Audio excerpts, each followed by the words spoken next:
तुला सगळं माहिती आहे आई. तू लपवतेस आमच्यापासून.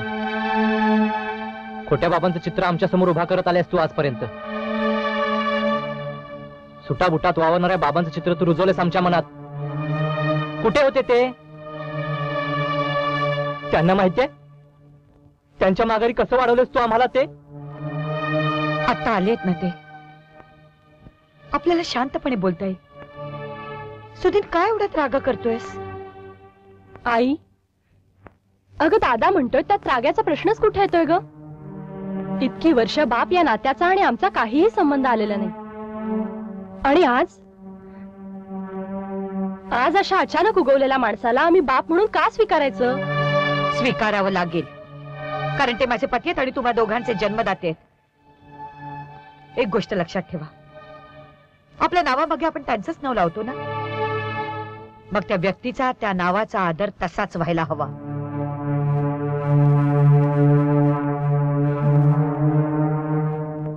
हा तुझा हुकूमच असेल तर मग प्रश्नच मिटला. ए मानसी, अगं आज किती वर्षांनी मनसोक्त आंघोळ केली.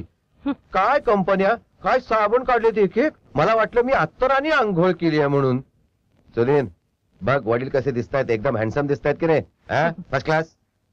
ए याला काय लाजायला झालं? चल इकडे बस, तुला एक गंमत सांगतो. अरे नाही, मी आहे तिथंच ठीक आहे. सुधीर, आई आमची झाली तेवढी गंमत पुरे झाली नाही का? तू हे असं वळण लावलेस मुलांना? नाही, मुलं बावरली. मी घालेन त्यांची समजूत. का बावरलीत म्हणजे काय झालं का यांना? का बावरीत का? आपल्याला बाप आहे यांना ठाऊक आहे ना? हो तर आईनं किती सुरेल आणि मनोरंजक गोष्टी सांगितल्या होत्या आम्हाला, नाही का ग आभा? कोणासमोर बोलतोयस तू सुधीर? तेच तर मला समजत नाहीये, मी कुणासमोर बोलतोय ते. हे बघ, तू आपल्या बाबांसमोर उभा आहेस याचं भान ठेवता येत नाही तुला? खरंच आई, तसं जर मला वाटलं असतं ना तर खूप आनंद झाला. कंठ फुटलाय तुला, पण एक लक्षात ठेव, पंख फुटले म्हणजे उठता येतच असं नाही, ते शिकावं लागतं.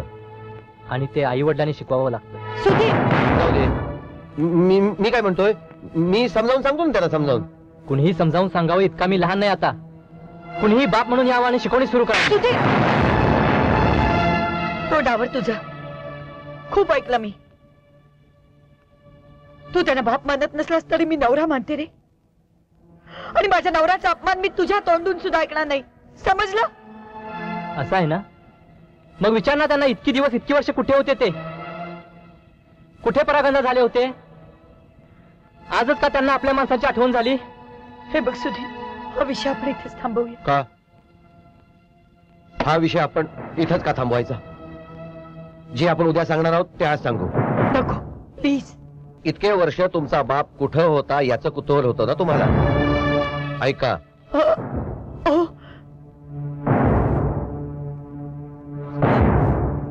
जेलमध्ये होतो मी, जन्मठेप भोगत होतो. माझ्या हातून खून झाला म्हणून सजा भोगत होतो.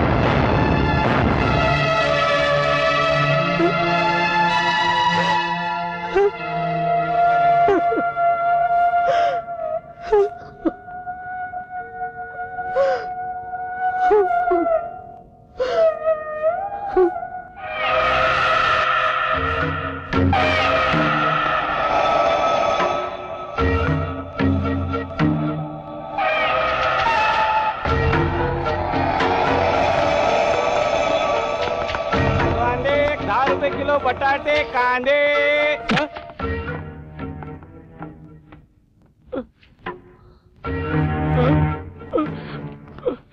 अहो धनु दादा, अहो समधी कमाई घेतली घेऊ तुम्ही. अरे साल्या, या एरियात धंदा करायचा असेल तर धनुदादाचा हप्ता द्यायला लागतोय, माहिती आहे का नाही तुला? जाऊ द्या धनुदादा, नवीन हाय, आस्ती आस्ती समजल त्याला. चला.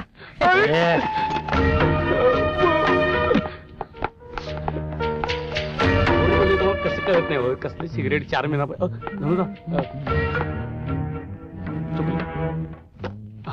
नमस्कार.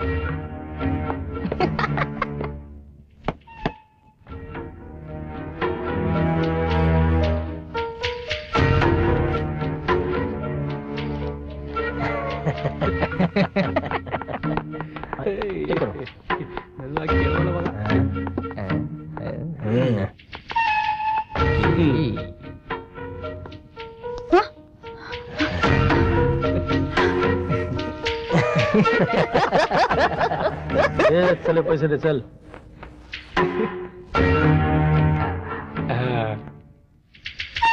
ये बेटा इसके चल.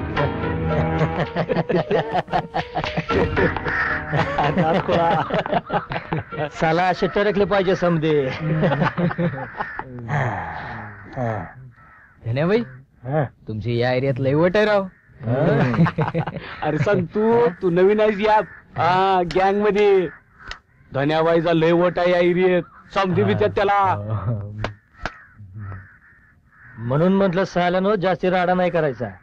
उद्या मला निस्तराची पाळी येईल. आजच्या दिवसात या एरियातले समधे हप्ते गोळा झाले पाहिजेत काय. हा बाई. मग आज रातच्याला पार्टी करू सुंदराबाईकडं.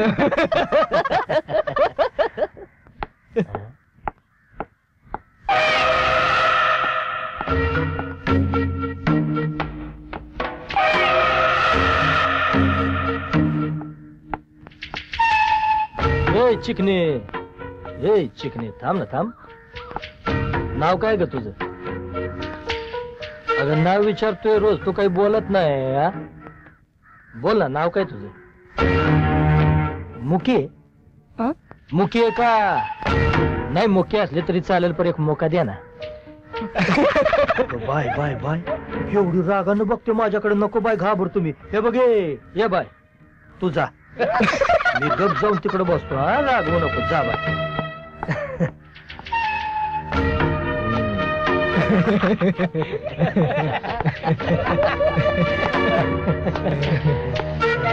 दोस्तांनो आपल्याला वहिनी का लवकर मिळालं असं वाटत नाही बुवा.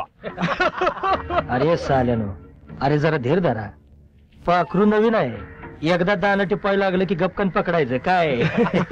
पण एक लक्षात ठेवायचं तुमची वहिनी हेच बर का. अरे डायरेक्ट मॅरेज करणार आपण.